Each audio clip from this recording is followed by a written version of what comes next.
Estem parlant d'una àrea que és vital pel creixement de la nostra província, sobretot també, i també portem 10 mesos dient que és crucial per la nostra institució, perquè és un diputat.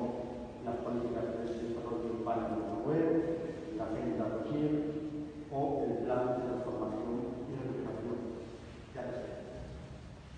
Sin nada más, ya paso a la presidenta de la Diputación. Que va ser la part que tenim programada abans de la pausa cafè, doncs us anem a presentar quines són les novetats i les línies de treball que anem a impulsar des de l'àrea de carreteres i el pressupost que tenim per a cadascuna d'elles. Hi ha persones que porten vehicles